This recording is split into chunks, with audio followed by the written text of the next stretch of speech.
Earlier this year, we learned one of our colleagues here at ABC7 has leukemia. Jason Fong has already had 2 rounds of chemotherapy, and now it's clear his best chance of recovery will come with a bone marrow transplant. Now, Jason is Chinese, so it's very likely any match will come from someone of the same ethnicity. But there's a severe shortage of people with diverse backgrounds in the registry. So tonight, what it takes to join the registry, what's involved in donating, and how easy it can be to save a life. Myland Hui is an avid cyclist, but about a year and a half ago, he started losing his strength and endurance. I would say about a month later, I even had a hard time walking up the stairs to come home. Myland soon learned he had leukemia, and after several rounds of chemo, it became clear he needed a bone marrow transplant. That was the only way I was going to survive. And we knew the odds were somewhat tough, and I knew the odds for someone Asian was even tougher. Actually, there's no such thing as an Asian. You're either Chinese, Japanese, or Korean. So if you're diagnosed and you're Korean, if you're diagnosed with leukemia and you're Korean, your most likely donor is going to be Korean. As Carol Gillespie of the Asian American Donor Program explains, the key is to diversify the registry. There's a 35 to 45% chance of finding a donor in the current registry if you're an ethnic minority. How does that compare? Well, if you're Caucasian, you have about an 80 to 85% chance of finding a donor. Joining the registry is a simple, painless process. No needles, no blood. Just the simple swabbing of the inner cheek a few times and filling out some forms.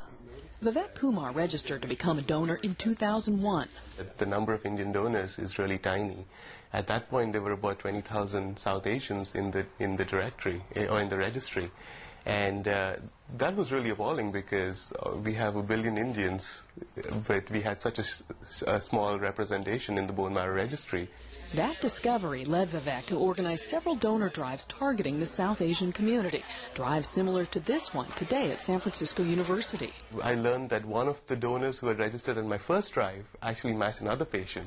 So, all that effort actually paid off. And last year, Vivek himself turned out to be a match for a 38-year-old woman with leukemia. He learned he'd be donating his stem cells through a process similar to a blood donation. No surgery, no anesthesia. In fact, 70% of donations are now done this way. His girlfriend documented the process on home video. So it started on a Saturday morning when I went to Stanford Medical and got injected with filgrastim, which is a medicine that stimulates my stem cell growth from my bone and moves it into my bloodstream.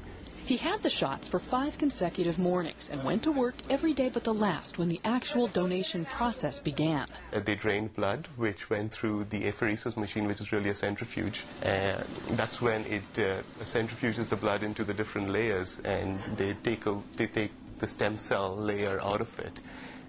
The blood is mixed back and put back into my bloodstream. The shots leading up to the donation did leave him feeling a bit achy and flu-like, but a few Tylenol and Advil got him through it. He was back at work the next day. It's really a few days of inconvenience, but the net effect is something that you can only dream of. To be able to save somebody's life, I don't know how often I'm going to get this chance. That same generosity of a stranger gave Myland the chance to live.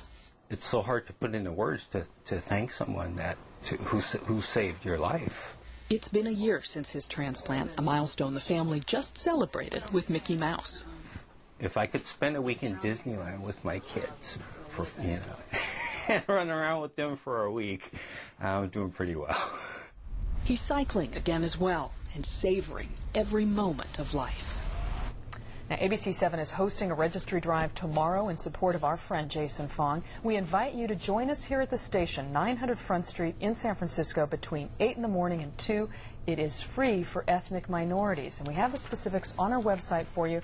Just go to abc7news.com and look under See It on TV. And like you said, it's easy to check and see if you're a candidate and register.